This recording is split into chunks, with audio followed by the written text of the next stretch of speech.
Hai Sobat Lentera, Tarajus kembali hadir menyapa Anda dengan membawakan sederet informasi terhangat dan inspiratif. Bersama saya Catherine Elisan, inilah Tarajus selengkapnya. Kita mulai dari Kabupaten Madiun, Jawa Timur. Satu tempat pemungutan suara di Kota Madiun, Jawa Timur menggelar pemilihan suara ulang pemilihan Gubernur Jawa Timur pada hari Minggu pagi. Hal ini menyusul temuan Bawaslu setempat yang menemukan pelanggaran, yaitu adanya 2 pemilih yang ber-KTP luar Kota Madiun mengisi daftar hadir dan melakukan pemilihan di TPS tersebut.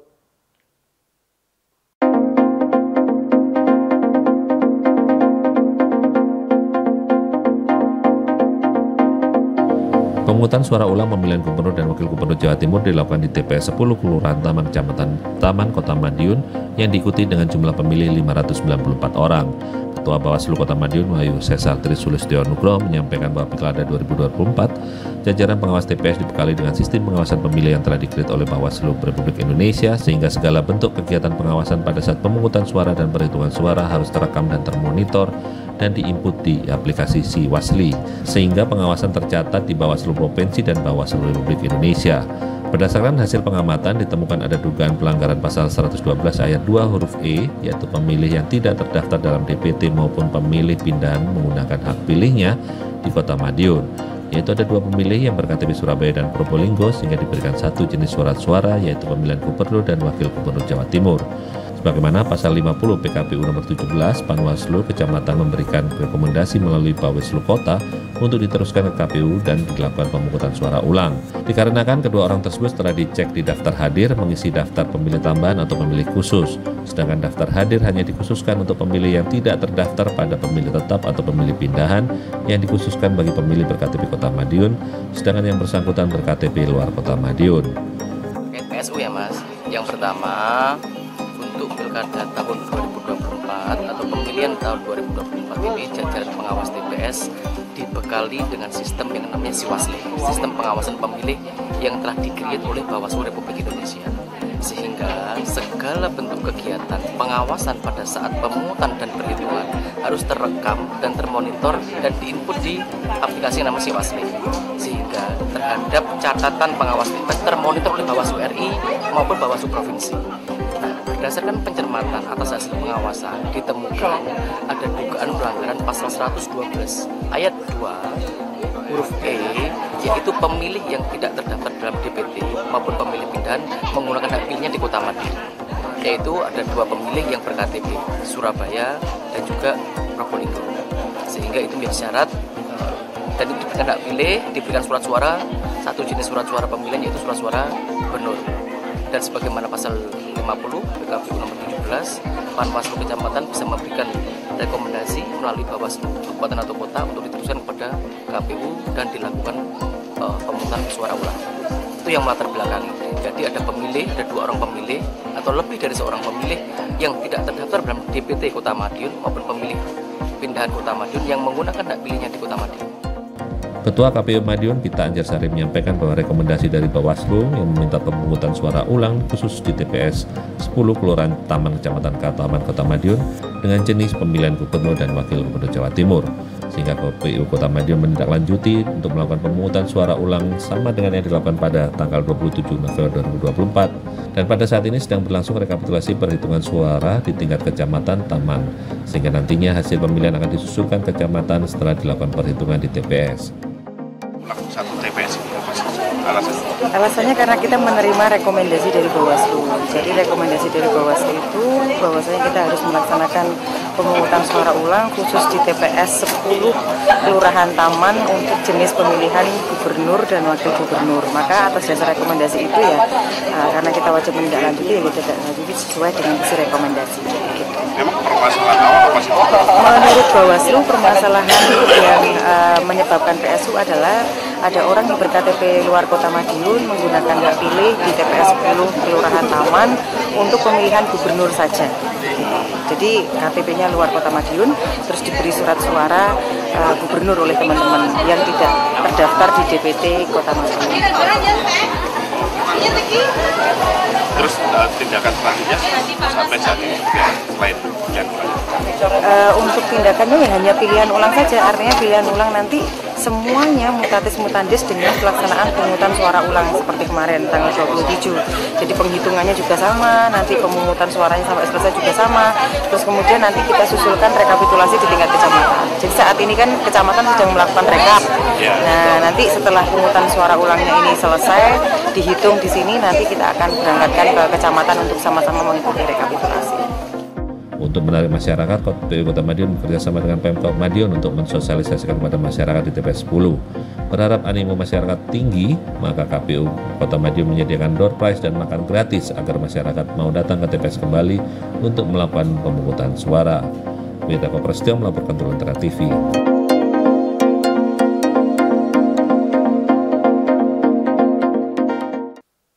Kita ke informasi selanjutnya, bertempat di Pendopo, Ronggo Jumeno, Kabupaten Madiun, baru-baru ini dilaksanakan acara penyerahan sertifikat restribusi tanah hasil pelepasan kawasan hutan Kabupaten Madiun tahun 2024. Diharapkan sertifikat elektronik dari hasil pelepasan kawasan hutan ini nantinya dapat membantu meningkatkan kehidupan masyarakat.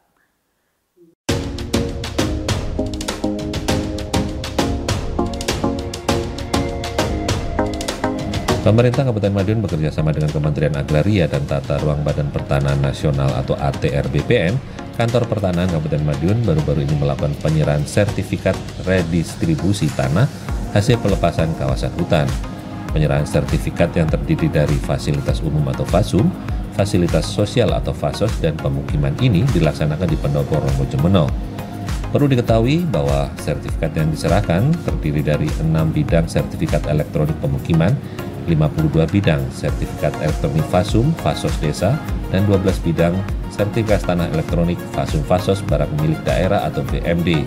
Masing-masing sertifikat tanah elektronik diserahkan oleh pejabat Bupati Madiun Tontro Pahlawanto yang didampingi oleh Kepala BPN Kabupaten Madiun dan Dandim 0803 Madiun, Kapolres, Kejari, dan pejabat sekretaris daerah. Pejabat Bupati Madiun Tontro Pahlawanto menegaskan pentingnya redistribusi tanah ini untuk memberikan kepastian hukum atas tanah yang selama ini berada dalam kawasan hutan. Dijelaskan layanan sertifikat elektronik mewujudkan peningkatan kualitas tata kelola data pertanahan secara terintegrasi dengan kerahasiaan yang terjamin, dan kedepannya penerbitan sertifikat konvensional atau kertas akan ditutup secara bertahap. Tanah milik pemerintah desa Kabupaten mendapatkan apresiasi dari Kementerian dan sudah ada kepastian bahwa itu boleh dilepas dan diakui sebagai asetnya pemerintah daerah, pemerintah desa maupun masyarakat pemohon. Sehingga pada kesempatan hari ini telah diberikan sertifikat sejumlah 252 yang dijadikan hak jaminan pengakuan hak dari masing-masing penerima, baik itu pemerintah daerah, desa maupun masyarakat. Dan tentunya ini bagian sesuatu yang menjaga kepastian hukum. Jadi pemerintah daerah bisa mengalokasikan anggarannya dalam rangka untuk melakukan pembenahan terhadap aset-aset yang dulunya menjadikan keraguan-keraguan. Sekarang ada kepastian, demikian desa kami minta aset-aset yang sudah diberikan dijaga dan dimanfaatkan baik, dan masyarakat tentunya ini adalah pengakuan hak atas tanah miliknya yang bisa digunakan atau meningkatkan kesejahteraan keluarga. Kepala Kantor Pertanahan Kabupaten Madiun, Adolf Severlianus Puadi, menjelaskan sertifikat elektronik dilindungi oleh teknologi enkripsi, yang berarti data kepemilikan tanah disandikan hanya bisa diakses oleh pihak yang berwenang. Tapi meskipun bersifat digital, pemilik tidak hanya mendapatkan dokumen dalam bentuk soft file saja, tapi juga dalam bentuk cetakan asli, namun bentuknya berbeda dengan sertifikat lama. Diharapkan sertifikat elektronik dari hasil pelepasan kawasan hutan ini nantinya dapat membantu meningkatkan kehidupan masyarakat sesuai dengan amanat UUD 1945 pasal 33 ayat 3 bahwa bumi dan air dikuasai oleh negara untuk kemakmuran rakyat dan sebesar-besarnya. Harapan kami khusus bagi masyarakat yang sudah menerima sertifikat itu benar-benar dimanfaatkan sesuai dengan fungsinya. Kalau memang untuk meningkatkan ekonominya bisa dijadikan tanggungan ke bank, bisa disekolahkan untuk meningkatkan ekonomi masyarakat penerima sertifikat. Harapan pemerintah ketika memberikan sertifikat sertifikat harapannya dari sertifikat itu bisa meningkatkan kehidupan masyarakat, bisa benar-benar untuk melaksanakan amanat Undang-Undang Pasal 33 ayat 3, memberikan bumi dan air digunakan sebagai satu syarat untuk kemakmuran rakyat. Seperti itu tujuan pemerintah untuk memberikan sertifikat. Nah, khusus SK Biru yang dikeluarkan oleh Kementerian LHK sebagaimana disebutkan tadi itu untuk tahun 2023 dan 2024 semua sudah selesai, termasuk fasum-fasum yang dimiliki oleh pemerintah desa maupun pemerintah kabupaten. Nah, tinggal menunggu lagi nanti kolaborasi sinergitas antara Kementerian LHK, Kementerian ATR BPN, pemerintah Kabupaten Madiun untuk menyelesaikan penguasaan masyarakat yang ada di kawasan hutan. Tadi disampaikan oleh Pak BPKH. Joko Prasetyo, laporan Berintera TV.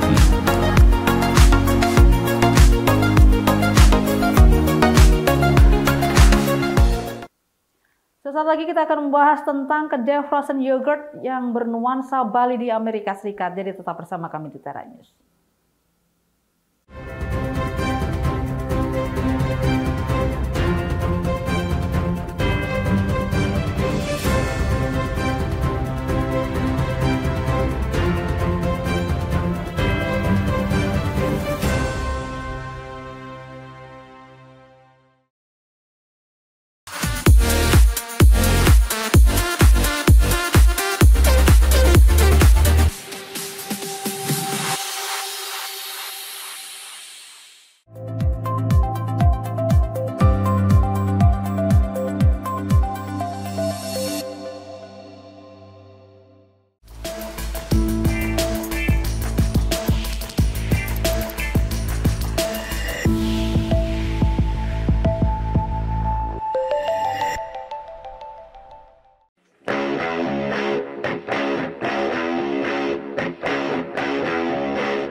Kembali Anda bersama kami, Frozen Yogi, kedai frozen yogurt milik pasangan suami istri dari Amerika Serikat ini ternyata membawa nuansa Bali pada dekorasi kedainya.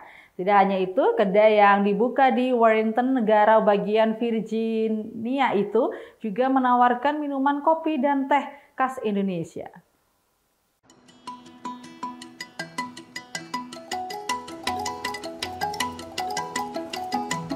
Dekorasi ruangan nampak cerah seperti suasana di pantai Pulau Bali. Produk-produk kerajinan yang dipajang di sini dibawa dari Bali. Apalagi di bagian belakang, payung-payung dekorasi khas Bali dijajar di atas meja.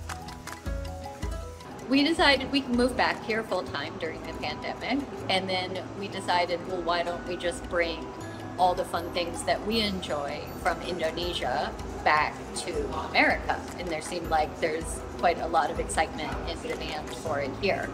And we're just happy to share all of our different cultural backgrounds, but of course everything that we've learned from Indonesia and from Bali. Dibuka 2 bulan lalu, kata Suusim, Frozen Yogi disambut dengan tangan terbuka oleh warga kota Warrington. Di kota kecil berpenduduk sekitar 10.000 orang ini, belum ada tempat seperti Frozen Yogi. I think it's really cute. It has really good food so far. I want to try more things out in there. I think it's a really cute spot. So this is definitely a newer, fresher thing. A lot of the places lean into older culture around here, which is nice, but it's nice to have something new. Selain yogurt, Frozen Yogi juga menjual kopi dan teh. Bahkan ada kopi rasa kelapa dan teh Jawa. Tidak hanya itu, hari ini juga ada pop-up jualan lukisan dan perhiasan Bali. Yang menarik juga, Frozen Yogi juga menawarkan kelas meditasi.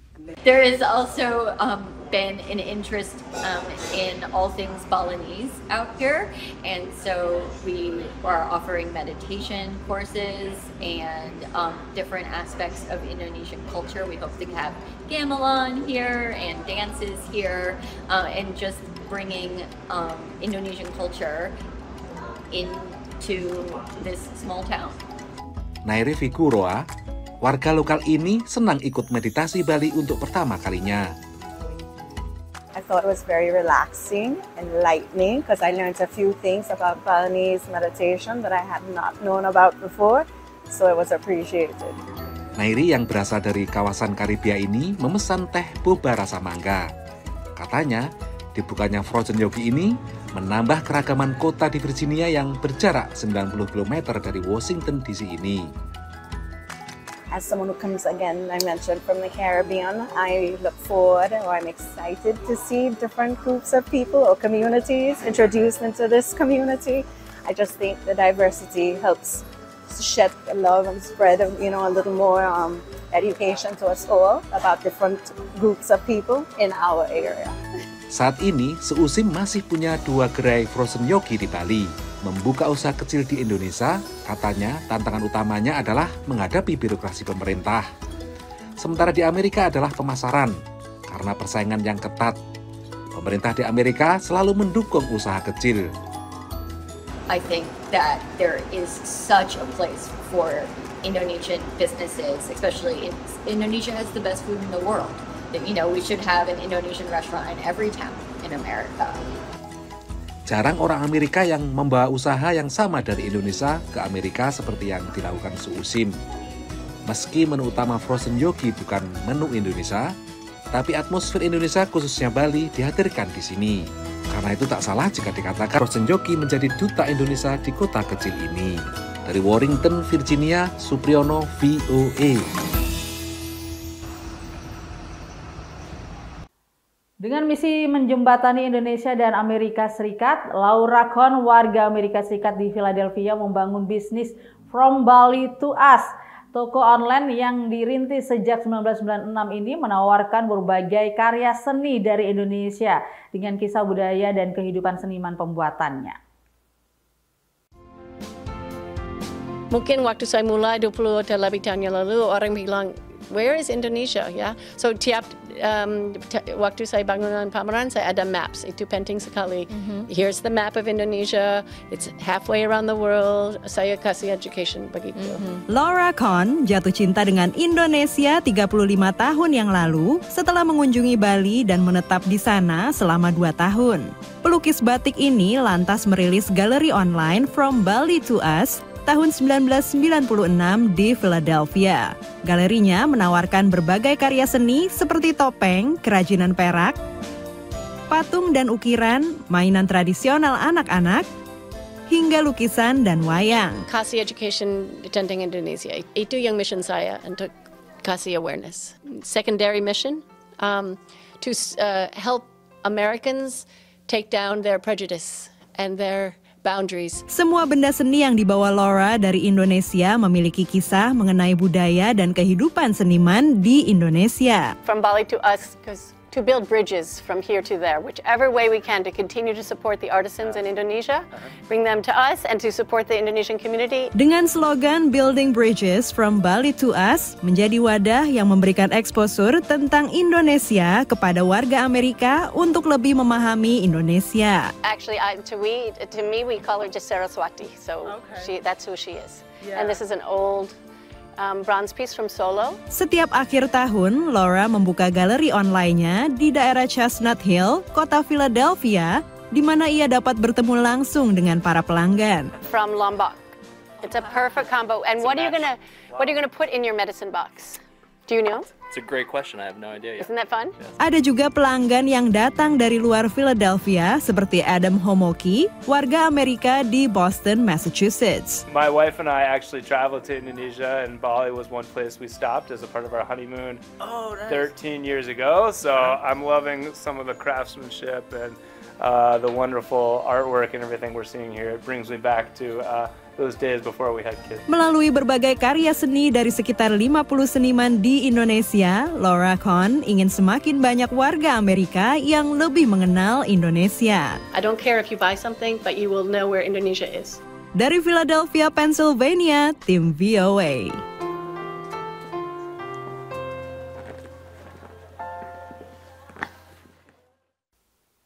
Informasi tadi mengakhiri Tara News saat ini. Anda dapat saksikan kembali tayangan saat ini di YouTube channel kami Lentera TV Media dan website kami lentera.tv. Saya Catherine Ellison pamit undur diri. Terima kasih dan sampai jumpa.